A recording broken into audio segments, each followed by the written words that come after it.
2000 ஆண்டுகளுக்கு முன்பு பிறந்த பெரியாரே வள்ளுவர். 2000 ஆண்டுகளுக்கு பின்பு பிறந்த வள்ளுவரே பெரியார். போல ஒவ்வொருவரையும் பெயர் சொல்லி அழைக்கக்கூடிய அளவிற்கு இன்றைக்கு ஆசிரியர் அவர்கள் திகழ்கிறார்கள் என்றால், சுயமரியாதையும் சமதர்மமுமே திராவிட மரபணு என்கிற கருத்தியலை தாங்கி வந்திருக்கிற இந்த திராவிட மரபணு நூல் அறிமுகம் செய்யப்படுவது எனக்கு ஒரு வாழ்நாள் அனுபவம். 2000 ஆண்டுகளுக்கு முன்பு பிறந்த பெரியாரே வள்ளுவர். 2000 ஆண்டுகளுக்கு பின்பு பிறந்த வள்ளுவரே பெரியார். தொழுத கையுள்ளும் படையொடுங்கும் ஒன்னார் அழுத கண்ணீரும் அனைத்து என்கிறது குறள். கும்பிடுகிற பாவனையிலேயே கொலைபாதக தன்மையை அடக்கி கொண்டு என்று 1934ஆம் ஆண்டு தந்தை பெரியார் அவர்கள் இதற்கு விளக்கம் தந்தார். அதற்கு 15 ஆண்டுகளுக்கு பிறகு கும்பிட்டு வந்தவன் ஒருவனுடைய கொலைவெறி தாக்குதலில் சிக்குண்டு இறந்து போனார் காந்தியடிகள். அதனால்தான் நான் சொன்னேன் 2000 ஆண்டுகளுக்கு முன்பு பிறந்த பெரியாரே வள்ளுவர் என்று சொன்னேன். திருப்பதி சென்று திரும்பி வந்தால் ஒரு திருப்பம் நேருமடா உன் விருப்பம் கூடுமடா என்பார்கள். அதன் உண்மைத்தன்மை நம் அனைவருக்கும் தெரியும். ஆனால் ஜூலை 4, 5, 6, 7 தேதிகளிலே குற்றாலத்திலே நடைபெற்ற பெரியாரியல் பட்டறை பயிற்சிக்கு சென்று வந்து ஆசிரியர் அவர்களிடம் திராவிட மரபணு நூலை கொடுத்து அறிமுகம் செய்துவிட்டு திருப்பதி திரும்பி வந்தார். இந்த திருப்பம் எனக்கு நேர்ந்துள்ளது, என்னுடைய விருப்பமும் இன்று கூடியுள்ளது. இந்த சின்ன நூலை பற்றி சிந்தனையாளர்கள் மத்தியிலே அறிமுகம் செய்யக்கூடிய இந்த திருப்பம் என்னை நெகிழ வைக்கிறது. நண்பர்களே, 1945ஆம் ஆண்டு தந்தை பெரியார் அவர்கள் திராவிட பகுத்தறிவு எழுத்தாளர் மாநாட்டை தொடங்கினார். அதன் நீட்சியாக பின் 80களில் 1982 முதல் பகுத்தறிவு எழுத்தாளர் மன்றத்தை ஐயா அவர்கள் நடத்தினார். அதன் நீட்சியாக இன்று இந்த புதுமை இலக்கிய தென்றல் நிகழ்ச்சி, இங்கே 1000வது நிகழ்ச்சி நடைபெற்று வருகிறது. 80களிலே தந்தை பெரியார் அவர்கள் நினைவிடத்தில் நடைபெற்ற நினைவிட கவியரங்கங்களிலே நான் பங்கு பெற்றிருக்கிறேன். ஒவ்வொரு வியாழனன்றும் இதே இடத்திலே, இந்த இடத்திலே, இதே நடிகவேல் ராதா மன்றத்தில் ஒவ்வொரு வியாழனன்றும் நடைபெறுமே அந்த பெரியார் நூலக வாசகர் வட்டம். அந்த நிகழ்ச்சிக்கு தொடர்ச்சியாக நான் வந்திருக்கிறேன். இங்கு வந்துதான் பேராசிரியர் நா. சஞ்சீவி, அறிஞர் அண்ணா அவர்களுடைய கெழுதகை நண்பரான மருத்துவர் ப. சிற்சபை, அதே போல முனைவர் காப்பா அரவாணன், பல நெடுமாறன், இவர்களுடைய நிகழ்ச்சிகளிலெல்லாம் நான் பங்கு பெற்றிருக்கிறேன். எனக்கு இன்றும் பசுமையாக இருக்கிறது. 12/8/79 அன்று ராஜபாளையத்திலே நடைபெற்ற தந்தை பெரியார் நூற்றாண்டு நிகழ்வு, காலையிலே நடைபெற்ற மரக்கண்ணு திருமண மண்டபத்திலே ஆசிரியர் அவர்கள் தலைமையிலே நடைபெற்ற கருத்தரங்கம், மாலையிலே நடைபெற்ற மிக பிரமாண்டமான ஒரு ஊர்வலம், தந்தை பெரியார் பொன்மொழி திடலிலே இரவில் நடைபெற்ற ஐயா நூற்றாண்டு கூட்டம், அது ஒரு திறந்தவெளி மாநாடு. காலையிலிருந்து நள்ளிரவு வரை ஆசிரியர் அவர்களுடனேயே நான் இருந்தேன். 1980ஆம் ஆண்டு திருநெல்வேலியிலே நடைபெற்ற பார்ப்பனாதிக்க எதிர்ப்பு மாநாட்டில் நான் கலந்திருக்கிறேன். அதன்பின் மதுரையிலும் பின் கோவையிலும் நடைபெற்ற பார்ப்பனாதிக்க ஒழிப்பு மாநாட்டிலும் நான் கலந்திருக்கிறேன். ஒன்று நினைவுக்கு வருகிறது. ஆசிரியர் அவர்கள் கோவையிலே நடைபெற்ற பார்ப்பனாதிக்க ஒழிப்பு மாநாட்டிலே அவர் சொன்ன கருத்துரை இன்றும் என்னிடம் ரீங்காரமிட்டு கொண்டே இருக்கும். கோவையிலே ராஜாஜிக்கு ஒரு சிலை இருந்தது. அதை சுட்டிக்காட்டி திராவிடர் கழக பிரமுகர் ஒருவர் சொன்னார், இங்கே ராஜாஜிக்கு ஒரு சிலை இருக்கிறது, அதை பார்ப்பதற்கு ஆனந்த விகடன் விளம்பரம் போல இருக்கிறது என்று சொன்னார். ஆனால் அந்த மாநாட்டின் உண்டான எழுச்சி நீர்த்து போய்விடக்கூடாது என்று கருதிய நம்முடைய ஆசிரியர் அவர்கள் அன்று ஒரு கருத்தை சொன்னார். என்ன சொன்னார்? தோழர்களே, இதே ராஜாஜிக்கு சென்னை பாரிமுனையிலே ஒரு சிலை வைத்திருக்கிறார்கள். அந்த இடத்துக்கு பெயர் தெரியுமா? என்ன தெரியுமா? ராஜாஜி கார்னர்.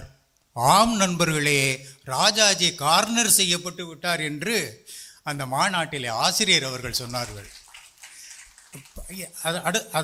அதன் ஓரிரு நாட்களுக்கு பிறகு எழுத்தாளர் பிரபஞ்சன் என்ன சொன்னார் தெரியுமா? பிராமண வட்டத்தை கடந்து ராஜாஜிக்கு தமிழ்நாட்டில் தம்பிடி அளவுக்கு கூட செல்வாக்கு இல்லை என்பது தமிழர்கள் மகிழ வேண்டிய விஷயம் என்று ஐயா அவர்கள் சொன்ன பிறகு பிரபஞ்சன் அவர்கள் சொன்னார். எங்களுக்கு சொந்த புத்தி தேவையில்லை, ஐயா அவர்கள் தந்த புத்தி போதும் என்று ஆசிரியர் அவர்கள் சொல்வது உங்கள் அத்தனை பேருக்கும் தெரியும். நான் ஆசிரியர் பாணியில் தான் என்னுடைய எழுத்து முறையையே நான் வரித்து கொண்டேன். அகம்பாவமே மனித உருவில் திரண்ட ராமகோபாலன் தலைவர் கலைஞர் அவர்களிடம் மகாபாரதத்தின் இடைச்செருகலான பகவத்கீதையை கொடுத்தபோது தலைவர் கலைஞர் அவர்கள் கையில் கிடைத்த கருத்தியல் ஆயுதம் ஆசிரியர் அவர்களுடைய கீதையினுடைய மறுபக்கம். அதே போல ஆரிய மாயையா திராவிட மாயையா என்று கம்யூனிஸ்ட் தலைவர் பி ராமமூர்த்தி நூல் எழுதி ஒரு திமிர்த்தனத்தோடு இந்த திடலுக்கே அனுப்பி வைத்த போது விடுதலை போரும் திராவிட இயக்கமும் உண்மை வரலாறு என்று 7 நாட்கள் உரையாற்றி அது தொகுப்பாக வெளிவந்தது. அது என்னுடைய எழுத்து பாணியை நான் அதன் அடிப்படையில் என் எழுத்து பாணியை நான் வடிவமைத்து கொண்டேன். இன்னொன்று, 1983ஆம் ஆண்டு இந்த சென்னையிலே இந்து சமய கலை விழா என்று சங்கராச்சாரி நடத்தினார்.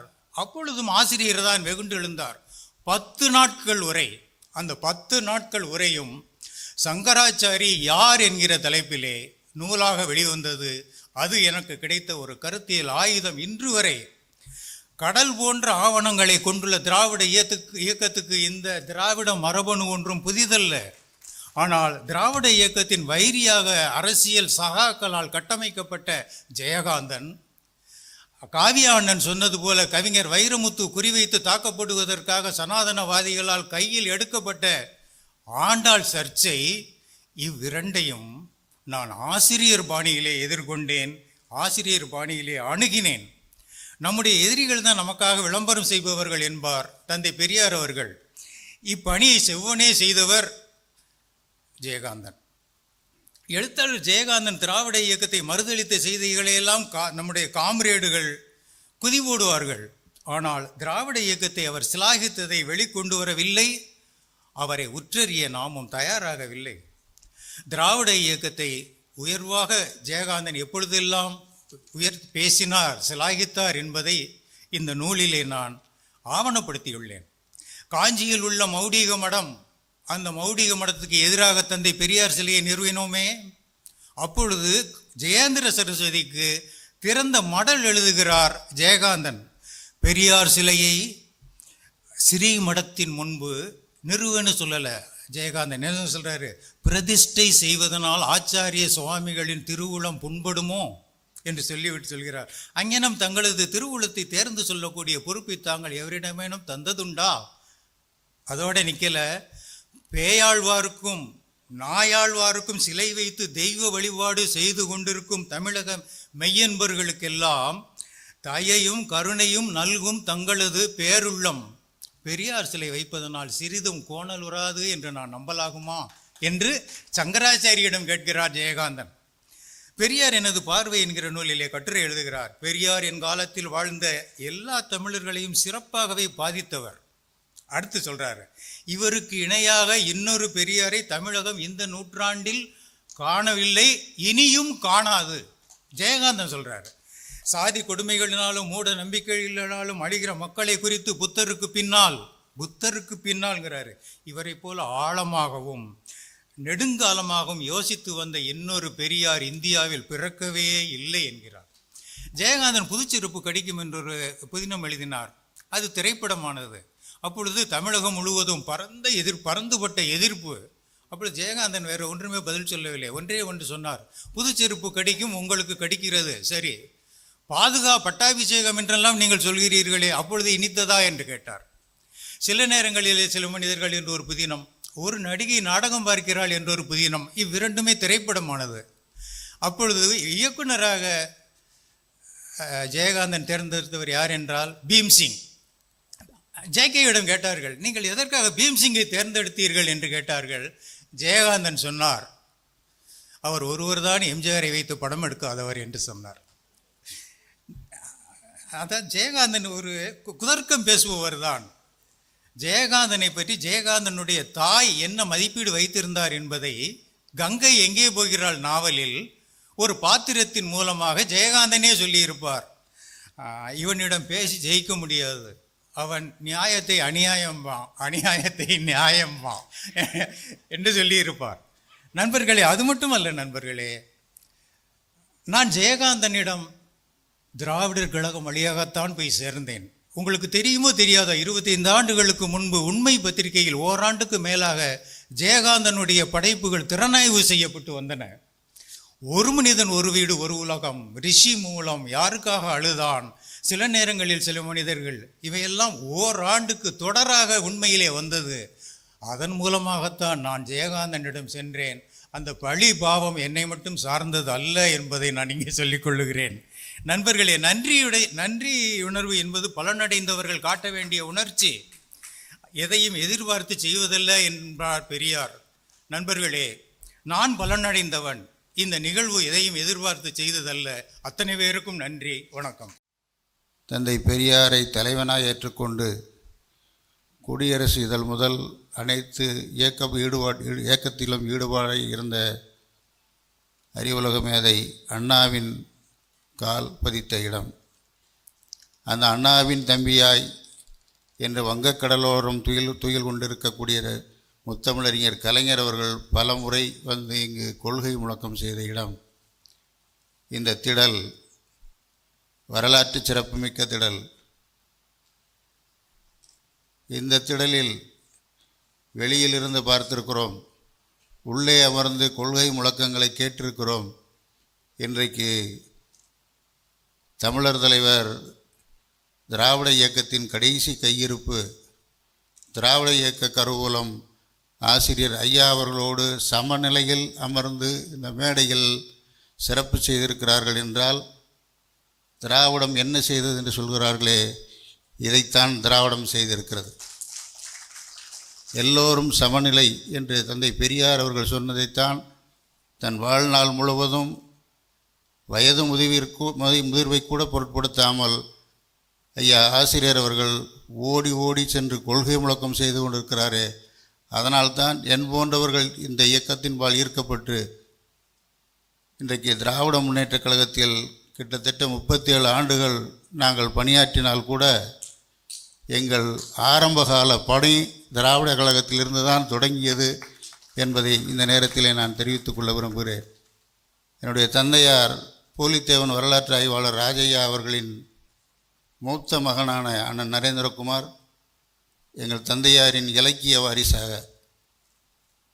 வரலாற்று பதிவுகளை பதிவு செய்கிற வாரிசாக இன்றைக்கு அமர்ந்திருக்கிறார். என்னை சிறப்புரை என்று அழைத்திருக்கிறீர்கள். இல்லை இல்லை, இந்த குடும்பத்தின் சார்பில் ஆசிரியர் அவர்களுக்கும் இந்த புதுமை இலக்கிய அமைப்பிற்கும் நான் நன்றி சொல்கிற நிகழ்வாகவே இதை நான் எடுத்துக்கொள்கிறேன். ஏனென்று சொன்னால், என்னுடைய அண்ணன் நரேந்திரகுமார் நான் கால் சட்டை போட்ட காலத்திலேயே எனக்கு கருப்பு சட்டை வாங்கி கொடுத்தவர். அனைத்து திராவிட இயக்க கூட்டங்களுக்கும் கைபிடித்து அழைத்து சென்றவர். அதன் அடிப்படையில் தான் இன்றைக்கு நான் கருப்பு சிவப்பு கொடியை தூக்கி பிடிக்கிறேன் என்றால், எப்படி அவர் கலைஞரால் நான் எழுத்தாளரானேன் என்று சொன்னாரோ, அவரால் தான் நான் கருப்பு சட்டைக்காரனானேன் என்று சொல்வதில் துளி கூட எனக்கு அச்சமில்லை, பெருமைப்படுகிறேன். ஆசிரியர் அவர்களை பொறுத்த மட்டில் எந்த பக்கம் நிகழ்ச்சிக்கு வந்தாலும் ராஜபாளையத்தை தாண்டிவிட்டால் ஐயா அரண்மொழி எப்படி இருக்கிறார் என்று கேட்கிறார். இது எந்த உறவு?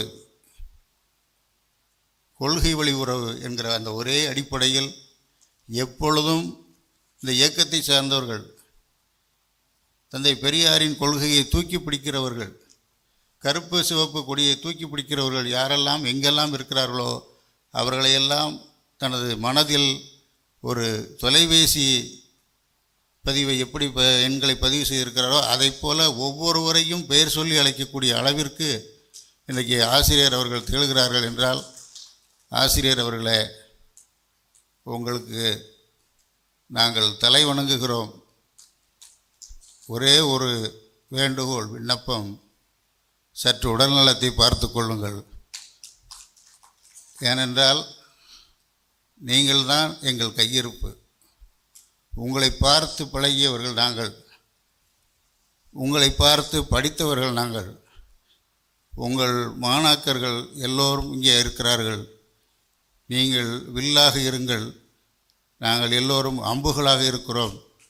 எதிரிகளை பந்தாடுவதற்கு மட்டுமல்ல, இந்த இயக்க கொள்கைகளை தூக்கி பிடிப்பதற்கும் நாங்கள் என்றைக்கும் உங்களோடு துணை நிற்போம் என்று சொல்லி இந்த மிகப்பெரிய வாய்ப்பை எனக்கு வழங்கியதற்காக ஆசிரியர் அவர்களுக்கும் இந்த அமைப்பை சார்ந்தவர்களுக்கும் நன்றியை சொல்லி விடைபெறுகிறேன்.